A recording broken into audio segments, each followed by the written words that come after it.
Hello and welcome, Ballboy57 here with the latest F1 news. And the latest F1 news is that Caterham have just announced their driver lineup: Kamui Kobayashi and Marcus Ericsson. And as you can see, this is a race in Singapore and Shanghai. Oh, jeez. And as you can just see, as you just saw, that is live commentary. It's quite difficult. Um, So yeah, how do I feel about that? Well, I have to say, as I get double overtaken, overtaken there by the Lotus. Oh, and the Red Bull just shoves me wide there. Kobayashi. Well, I suppose he has the backing from his Japanese fans, and also Marcus Ericsson, of course, a young driver with lots of financial backing. So obviously, for Caterham, they really wanted some pay drivers. Marcus Ericsson for sure. He's got he's a good driver apparently, and he brings the money. And Kobayashi, he has quite a bit of experience in Formula One. He served about a few years, from 2009 to 2012. Obviously, in 2009, he only raced in the last 3 races of for the injured Timo Glock. Ericsson, I think, yeah, he does race in GP2. But I have no idea what his results are or anything, so hopefully I can check that for you later.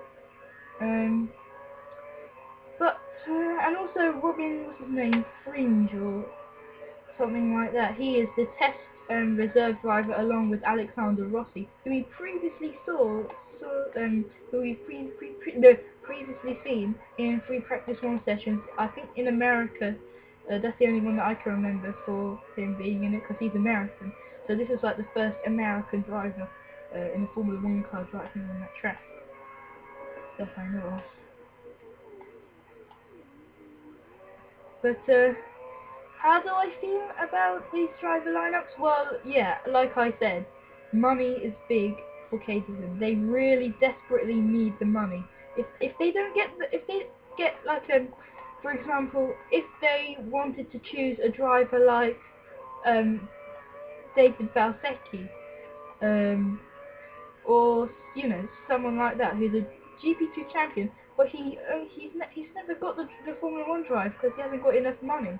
Although he is very talented, unfortunately, money, it always seems to from basically when sponsorship started to become a big thing in Formula One.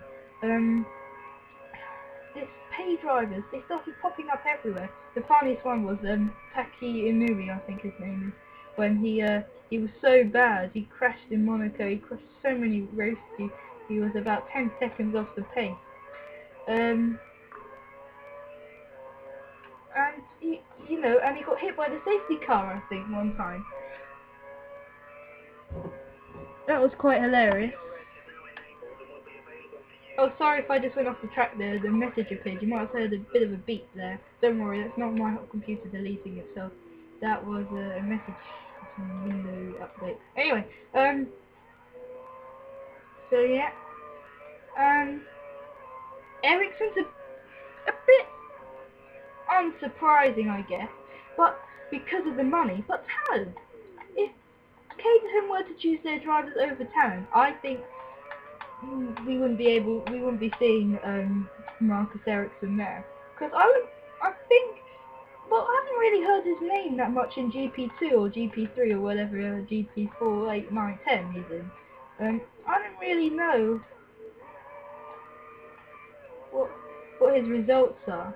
But I've never heard of him, so that means he must have been somewhere below, just probably. I don't know where he was, but when you don't hear a driver's name in what they're in, if they're not first or second or third, then you start to wonder why Caterham picked Marcus Ericsson. If a driver in a GP2 series can't even win it, or even come second or third, then what are they going to be like in Formula One? Well, that's the big question. And also, who was the GP2 champion? for 2013. Oh yeah, oh yeah, I remember his name. His name was C. Oh, it's gone for me. But I know Sam Bird finished second as well. He's got some test drives sometimes.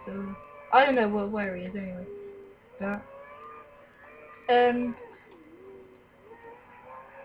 trying to think. Oh yeah, FEMA.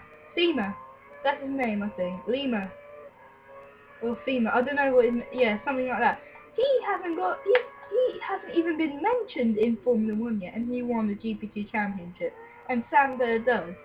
That's really annoying. Because remember the year before last year, when they were discussing seats for 2013, and I remember that what's his name? Razzia. Yeah, that's his name. Luis Razzia. He got the seat at Marussia, even though he came second and Valsecchi came first. Why? Because he had the money, but unfortunately he didn't get the deal with his sponsors, and when that happens, you can instantly see why Marussia rejected his offer straight away, as they found out that he didn't have the backing at all.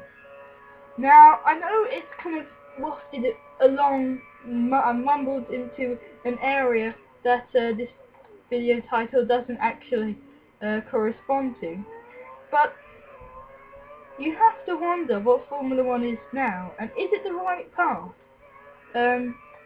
Please send in your messages so you can, of course, tell me what your thoughts are about pay drivers now in Formula 1. And are they any good to the sport? Because, you know, Pastor Maldonado, he brings this Venezuelan oil company with him, which is why he's still in Formula 1. If not, first race he'd be out the door. That is how bad he is. I mean, he crashes at nearly every single Grand Prix. No exaggeration there, I think. But you have to wonder, is this the right route for Formula 1? Back in the old days, you just say, right, who's the quickest driver? Okay, him, I'll pick him. Him would win a lot of Grand Prix. Okay. But, oh, he's got a lot of money. Money doesn't always seem to win. I mean, if you think about it, back in 2011, when Williams got Pastor Maldonado. 2011. What happened to Williams? They didn't even. Yeah, they only scored 5 points. Only 5 points, and yet they had this Venezuelan oil company backing. That shows that money sometimes doesn't always mean that you're gonna get a good car. You need good designers, and at Caterham, well, they're trying to build all their technical lineups, but unfortunately, as they come across the line in P3, it may be very unrealistic that Caterham will achieve that position in 2014.